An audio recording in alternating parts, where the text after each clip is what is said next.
अस्सलाम वालेकुम नाज़रीन, एक नए व्लॉग के साथ आपकी खिदमत में हाजिर है। नाज़रीन, आज की इस वीडियो में आपके साथ दो मेजर डेवलपमेंट शेयर करेंगे। एक तो आपको बताएंगे कि अब से कुछ देर कबल सुप्रीम कोर्ट ऑफ पाकिस्तान ने एक फैसला जारी किया है जो इंतहाई अहम है, और इस फैसले से अंदाज़ा लगाया जा सकता है कि इस वक्त सुप्रीम कोर्ट का मूड क्या है और सुप्रीम कोर्ट के अंदर जो जजेस हैं, बल्कि सीनियर जजेस जो हैं, वो आपस में एक दूसरे के बारे में क्या राय रखते हैं, एक दूसरे के फैसलों पर उनकी क्या राय है, वो बड़ी खुलकर हमारे सामने आई है। और ये फैसला नैब तरमीम केस का है। इसके बारे में आपको तफसीलात से आगाह करेंगे। इसके अलावा हम आज डिस्कस करेंगे कि किस तरह पाकिस्तान का जो अदालती निज़ाम है उसके ऊपर सवालिया निशान उठ रहा है, और जो हमारे अदालतें हैं, अब एक बात होती है मातहत अदलिया की, जहाँ पर मुख्तलिफ हमें ख़बरें आती हैं, मुतज़ाद ख़बरें भी आती हैं और उन पर तनकीद भी होती है। तहम जब बात होती है सुपीरियर कोर्ट्स की, जब सुपीरियर कोर्ट्स के फैसलों पर अमल दरामद ना हो और उनके रिहा करदा मुल्ज़िमान को जब यूं अचानक दिन दहाड़े गिरफ्तार कर लिया जाए, तो ये a slap on the face of judiciary मालूम होता है। आज चौधरी परवेज़ इलाही के साथ ऐसा ही कुछ हुआ, और ये पहली दफ़ा नहीं हुआ माजी में, बल्कि आप यूं कहें तकरीबन 9 मई के बाद से पाकिस्तान तहरीक इंसाफ के मुतअद्दिद सीनियर रहनुमाओं के साथ ये हो चुका है। एक मुकदमे में उनकी ज़मानत होती है तो उनको मालूम नहीं होता कि दूसरे मुकदमे में उनको गिरफ्तार कर लिया जाता है। अभी वो हिरासत में होते हैं, हिरासत से बाहर आते हैं, जेल से बाहर आते हैं या अदालत से बाहर आते हैं, तो उनको एक और मुकदमे में, एक नामालूम मुकदमे में गिरफ्तार कर लिया जाता है। अब चौधरी परवेज़ इलाही के साथ जिस तरह का गैर इंसानी सलूक आज रखा गया है, किया गया है, जो मैंने देखा है अपने आंखों से, जो टीवी स्क्रीन्स पर आपने भी ऑब्वियसली उसको विटनेस किया होगा, किस तरीके से एक आप कह सकते हैं कि उम्र रसीदा शख्स को घसीट कर ले जाया जा रहा है। और ये बात तो आप छोड़ दें कि वो शख्स जो है वो पाकिस्तान का साबिक डिप्टी वज़ीर आज़म रह चुका हुआ है, और वो साबिक वज़ीर आला रह चुका है, पाकिस्तान का एक सीनियर सियासतदान है और एक बड़ी सियासी जमात का वो सदर भी है। तो अब वो तमीज़ भी शायद हम लोग भूल चुके हैं, और अखलाकियात या जो इक़दार हैं वो तो अब हमें नज़र नहीं आ रहे। बहरहाल हो सकता है जो मकसद है वो हासिल हो जाए, और चौधरी परवेज़ इलाही साहब से जो हासिल करना चाहते हैं लोग वो हासिल कर लें। इसके अलावा एक और बड़ी मुज़हिका खेज़ ख़बर आई है सुप्रीम कोर्ट ऑफ पाकिस्तान से। साबिक सदर परवेज़ मुशर्रफ, खुदा उनको गरीक़ रहमत करे, उनका इंतकाल हो चुका है, मगर उनके हवाले से एक और मुकदमा आज सुप्रीम कोर्ट ने समाअत के लिए मुकर्रर कर दिया है। आज मुकर्रर किया है, मगर समाअत अब 5 सितंबर को होगी, अगले बल्कि इसी माह। और जो चीफ जस्टिस ऑफ पाकिस्तान है, जस्टिस उमर अता बंदयाल, जस्टिस मज़ाहिर अली अकबर नकवी और जस्टिस जमाल खान मंदोखेल पर मुश्तमिल 3 रुकनी बेंच अब उस दरख्वास्त पर समाअत करेगा जो दरअसल साबिक सदर परवेज़ मुशर्रफ का नाम ECL यानी एग्ज़िट कंट्रोल लिस्ट में डालने से मुताल्लिक है। और अदालत ने अब अचानक से इस दरख्वास्त को समाअत के लिए मुकर्रर किया है। 2007 में गालिबन उनके ख़िलाफ़ ये दरख्वास्त तौफ़ीक आसिफ साहब ने, जिनका ताल्लुक़ जमात इस्लामी से है, वकील हैं, उन्होंने दायर की थी। और अब उनके इंतकाल के बाद बहरहाल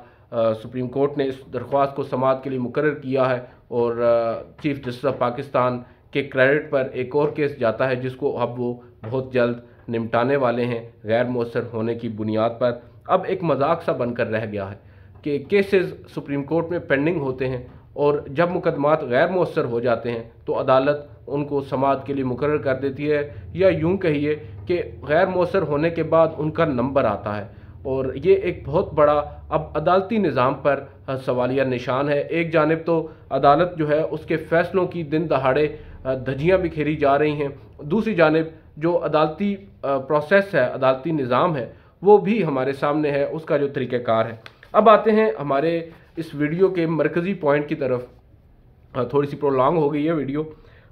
ये फ़ैसला आया है, और 29 अगस्त 2023 सुप्रीम कोर्ट ऑफ पाकिस्तान में नैब तरमीम के ख़िलाफ़ चेयरमैन पाकिस्तान तहरीक इंसाफ इमरान खान साहब की दरख्वास्त पर समाअत हुई थी, आपको याद है, तकरीबन 2-3 रोज़ कबल। और इस दरख्वास्त पर समाअत के दौरान जो जस्टिस मंसूर अली शाह हैं, उन्होंने एक एतराज़ उठाया, और उन्होंने इस बेंच पर, जिसमें अब वो तकरीबन 50 समाअतें उस वक्त तक कर चुके थे नैब तरमीम केस की, उन्होंने एतराज़ ये उठाया कि supreme court practice and procedure act जो है उसकी दो ऐसी क्लाजेज हैं जिनके खिलाफ ये बेंच बज़ाहिर तश्कील हुआ, और अब वो ये चाहते हैं कि अदालत या तो फुल कोर्ट तश्कील दे, ये पहले भी हम आपको बता चुके हैं, और दूसरा उन्होंने ये कहा कि या अदालत इस मामले पर नैब तरमीम केस में फुल कोर्ट तश्कील दे दे, या फिर supreme court practice and procedure act के ख़िलाफ़ जो दरख्वास्तें हैं उन पर फैसला कर दे। यहाँ पर जस्टिस मंसूर अली शाह, पहले आपको बता दें ये जो फैसला है 29 अगस्त का, इस फैसले में ये तकरीबन 8 सफ़ात पर मुश्तमिल है। जस्टिस उमर अताब बंदयाल और जस्टिस एजाजुल एहसन एक साइड पर खड़े हैं, जबकि जस्टिस मंसूर अली शाह एक साइड पर खड़े हैं। दो जजेस का एक आप कह सकते हैं कि अक्सरियती फैसला है, ऑर्डर है, ये मुख्तसर हुक्मनामा जिसको कहा जाता है, और एक जज जस्टिस मंसूर अली शाह साहब ने इसमें अपना तकरीबन 3 से 4 सफ़ात पर मुश्तमिल इख्तिलाफी नोट लिखा है। अगर मेन ऑर्डर की तरफ आए जो अदालत ने लिखा है, जिसमें 2 जजेस की जिसको आप राय कह सकते हैं और जिसको ऑर्डर हम मान सकते हैं, क्योंकि इख्तिलाफी नोट की तो कोई कानूनी हैसियत नहीं होती। ऑर्डर में यह लिखा गया है कि at the outset of the hearing the learned counsel for the parties namely Khwaja Haris और उसके बाद Makhdoom Ali Khan were requested to make their respective submissions on the questions raised by one of us, Syed Mansoor Ali Shah sahab. और उन्होंने यहाँ पर कहा कि उन्होंने अपने नोट में भी जस्टिस मंसूर अली शाह ने, जो कि 18 अगस्त को लिखा, इसके ऊपर अपनी बात कही, और उन्होंने कहा कि जो सुप्रीम कोर्ट, अब यहाँ पर चीफ जस्टिस या जो अक्सरियती फैसला उसमें ये कहा जा रहा है कि जस्टिस मंसूर अली शाह ने supreme court practice and procedure act के हवाले से एक सवाल रखा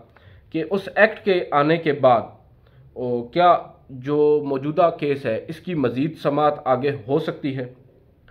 और 2 तब्दीलियां आई हैं, फंडामेंटल जो तब्दीलियां आई हैं इस supreme court practice and procedure act की के बाद, वो उन्होंने यहाँ पर बताई। पहली ये कि उस एक्ट के अंदर एक कमेटी तश्कील दी गई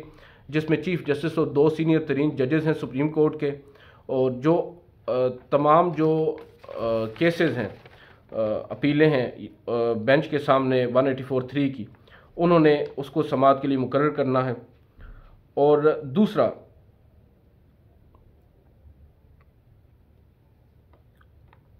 और फिर यहाँ पर वो दूसरा कह रहे हैं कि the fact of this provision is that administrative powers vested in chief justice, जो चीफ जस्टिस ऑफ पाकिस्तान को इख्तियार दिया गया है सुप्रीम कोर्ट रूल्स जो हैं 1980 उनके तहत, वो अब कमेटी को ट्रांसफ़र कर दी गई है। और दूसरा उन्होंने इसमें नुक्ता ये उठाया कि जो एक्ट है उसने एक अपील का हक दे दिया है सुप्रीम कोर्ट के उन फैसलों के ख़िलाफ़ जो 184(3) के तहत सुप्रीम कोर्ट ने दिए। और फिर यहाँ पर चीफ जस्टिस ये लिख रहे हैं कि जो वायरीज़ हैं प्रोसीजर एक्ट की, उनको सुप्रीम कोर्ट में चैलेंज किया गया एक कॉन्स्टिट्यूशन पिटीशन, एक आइनी दरख्वास्त के ज़रिए, और उसमें उन्होंने बताया कि 13 अप्रैल 2023 को और उसके बाद फिर 2 मई 2023 को 8 रुकनी जो लार्जर बेंच है उसने उस कानून का या इस supreme court practice and procedure act का जो इतलाक़ है, जो ऑपरेशन है, उसको रोक दिया था। और फिर उन्होंने उसके ग्राउंड्स भी बताए कि क्यों कर उनको उसको रोका गया था। यहाँ पर उन्होंने उस जजमेंट का, उस ऑर्डर का हवाला दिया जो supreme court practice and procedure act से मुतालिक है। फिर उन्होंने बताया कि सब्सिक्वेंटली 26 मई को पार्लियामेंट ने supreme court review of judgments and orders act enact किया, और उस एक्ट में उन्होंने जो रिव्यू है, जो नज़रसानी है 184(3) के अंदर, उसको एक्सपेंड किया, उसका दायराकार वसी किया। और as a result before arguing his case on the procedure act, attorney general ने प्रोसीजर एक्ट के ऊपर अपने आर्गूमेंट्स देने से पहले 1 जून 2023 और 8 जून 2023 को इस बात को तस्लीम किया कि जो प्रोसीजर एक्ट है उसके अंदर कुछ रैशनलाइजेशन और मॉडिफिकेशन की ज़रूरत है, क्योंकि कुछ शिक्कें जो हैं दोनों कवानीन की वो ओवरलैप कर रही हैं। और उन्होंने टाइम मांगा हमसे कि पार्लियामेंट जो है उसके ऊपर नीडफुल करेगी, जो ज़रूरी इक़दाम हैं वो उठाएगी। और अदालत के में एक रिक्वेस्ट की गई जिसको अदालत ने ग्रांट किया। और उसके बाद फिर अटॉर्नी जनरल ने ये बताया 8 तारीख को कि पार्लियामेंट मसरूफ़ है बजट सेशन के अंदर, तो जुलाई तक अदालत इस मामले को मौखर करे। और इस दौरान उन्होंने ये कहा कि अब वो जो आर्डर्स हैं वो अदालत के कायम रहेंगे या बरकरार रहेंगे, जिसमें अदालत ने इस कानून को मुअत्तल कर दिया था। और फिर चीफ जस्टिस ये कह रहे हैं कि हम इंक्लाइन नहीं हैं जो प्रोसीजर एक्ट है उसकी वायरीज पर यहाँ पर कमेंट करने के लिए, क्योंकि वो एक 8 रुकनी बेंच का मामला है और उसके सामने वो समाअत के लिए मुकर्रर है और वो प्रिजम्पशस होगा हमारे लिए उस मामले के ऊपर यहाँ पर अगर हम कोई बात करें। लेकिन उन्होंने एक और बात कही, उन्होंने कहा कि हम इस नुक्ते को भी इग्नोर नहीं कर सकते कि जो supreme court practice and procedure act है वो 13 अप्रैल 2023 और 2 मई 2023 के जो 8 रुकनी लार्जर बेंच के फैसले हैं उनके नतीजे में सस्पेंड है। और जो वफाकी हुकूमत है उसने उसके बाद जब उनको सस्पेंड किया गया तो उसके बाद समातों पर ना कभी उन ऑर्डर्स को रिकॉल करने या उन ऑर्डर्स को वापस लेने के लिए हमसे कहा और ना ही उसमें तब्दीली करने के लिए कहा। Consequently so long as these interim orders are in field are considered are of the considered view that the same must be compiled। अब यहाँ पर चीफ जस्टिस ने बड़ी अहम बात कही है। उन्होंने कहा है कि ताहम एक बात अब वाज़ेह है, कॉन्सिक्वेंटली नतीजतन जब तक वो इंटरम ऑर्डर्स या अबूरी हुक्म जो है वो फील्ड में मौजूद हैं, यानी वो इस वक्त कायम हैं, उस वक्त तक जो उन पर अमल दरामद है उस पर वो भी सब पर लाजिम है। और यह अब शायद इशारा अपने साथी जजेस जस्टिस काजी फायज़ ईसा, जस्टिस मंसूर अली शाह और जस्टिस सरदार तारिक मसूद की जानिब किया गया है। ताहम उन्होंने कहा कि दो टाइटल कॉन्स्टिट्यूशन पिटीशन है वो अब मौजूदा केस के ऊपर वो आए नैब तरमीम केस में। उन्होंने कहा कि लगभग 50 समातें इस केस में हो चुकी हैं और ये अपने फाइनल यानी हतमी स्टेज पर पहुंच चुका है, कंक्लूजन की तरफ आ चुका है। और जो सेड पिटीशन है अब इसको इसी बेंच को सुनना चाहिए, चीफ जस्टिस ये फरमा रहे हैं। और इस मौके पर अगर बेंच की तश्कील में कोई तब्दीली की गई जिसकी अव्वल तो कोई ज़रूरत नहीं है कानून के मुताबिक भी, और प्रोप्राइटरी भी उसमें कोई इस तरह की आप कह सकते हैं डिमांड नहीं करता, और इट इज़ एडवाइजेबल, ये एडवाइजेबल भी नहीं है उस स्टेज पर कि उसको तब्दील किया जाए। ताहम उन्होंने कहा कि केस कंक्लूड करने का जो मामला है अब ये इस मामले को यहाँ पर जो कंक्लूड करना है ये पब्लिक इंटरेस्ट का मैटर है और जो पब्लिक मनी है उसका मज़ीद ज़्यादा नहीं होना चाहिए। सुप्रीम कोर्ट का यही बेंच जारी रहे और इस फैसले को इस मामले को कंक्लूड करे और फिर आगे उसके हवाले से ऑर्डर आया।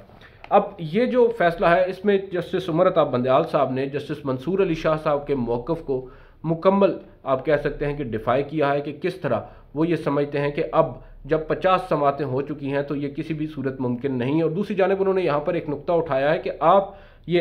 एतराज़ कर रहे हैं कि सुप्रीम कोर्ट का वो फैसला है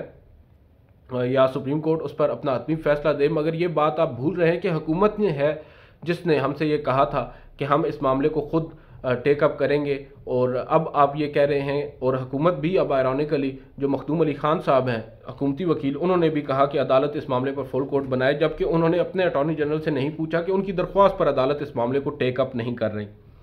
फिर आते हैं मुख्तसरन जस्टिस मंसूर अली शाह के नोट की तरफ, क्योंकि ये काफ़ी तवील नोट है और बेहतर ये होगा कि हम मंसूर अली शाह साहब के नोट पर अलग से वीडियो करें। लेकिन मैं आपको मेन चीज़ बता देता हूँ। इसमें उन्होंने कहा कि मैंने जस्टिस उमर अता बंदयाल और जस्टिस इजाज़ुल एहसन का जो फ़ैसला है वो पढ़ा है और मैं ये समझता हूँ कि मैं उनके फ़ैसले से मुतफ़िक नहीं हूँ।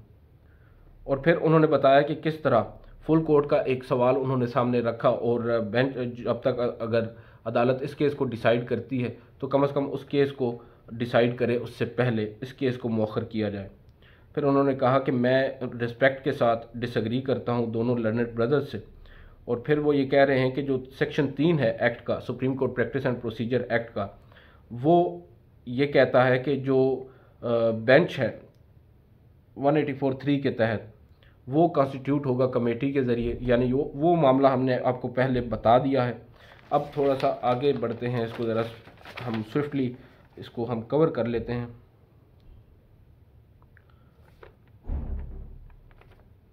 यहाँ पर वो ये बता रहे हैं कि जो वकील हैं वफाक के, यानी वफाकी हुकूमत के जो वकील हैं मखदूम अली खान साहब,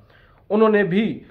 इस राय से इत्तफाक किया जो मंसूर अली शाह साहब की अपनी राय थी कि इस मामले को एडजर्न किया जाए जब तक कॉन्स्टिट्यूशन वो जो है पिटीशन उसकी supreme court practice and procedure act की उसका हतमी फ़ैसला नहीं आता। और फिर उन्होंने कहा कि अदरवाइज़ फुल कोर्ट भी तश्कील दिया जाए।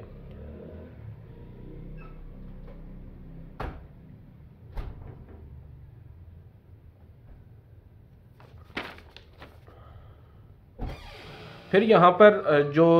जस्टिस मंसूर अली शाह हैं, उन्होंने कुछ और पॉइंट्स उठाए हैं। उन्होंने कहा है कि जो इंटरिम आर्डर है 8 रुकनी बेंच का, जिसमें सस्पेंड किया गया है उस एक्ट को 13 अप्रैल 2023 को,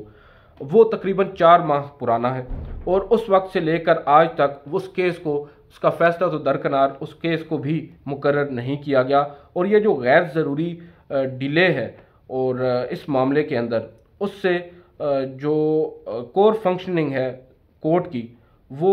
समझ में नहीं आ रही कि किस तरह उसको अंडरस्टैंडेबल आप कह सकते हैं। और वो अब क्योंकि जो अदालत की जानिब से उस मामले को मौखर किया जा रहा है, उससे अदालती जो काम है वो मुतासर हो रहा है। बेसिकली वो ये कहना चाह रहे हैं, और वो ये कह रहे हैं कि considering the almost 50 hearings have been held in this instant case, NAB तरमीम केस की वो बात कर रहे हैं कि जहाँ पर 50 हेयरिंग्स हो चुकी हैं, it therefore doubly requires that the constitutionality of the act be decided first at the earliest, so that the court can function in accordance with law rather than under the uncertainty of a stay order। यहाँ पर वो ये कह रहे हैं कि supreme court को चाहिए कि अब तो उसको ज़्यादा बेहतर अंदाज में और ज़्यादा स्विफ्टली जो कॉन्स्टिट्यूशनैलिटी है of the act supreme court practice and procedure, उसको डिसाइड करना चाहिए। और उसकी वजह वो ये बता रहे हैं कि जो कोर्ट है वो फंक्शन कर सके, अदरवाइज़ जो इस वक्त सुप्रीम कोर्ट है वो एक स्टे ऑर्डर के ऊपर अपना काम जारी रखे है। ताहम उन्होंने कहा कि मैं अपने इस जो व्यू है, जो मेरा पहले व्यू था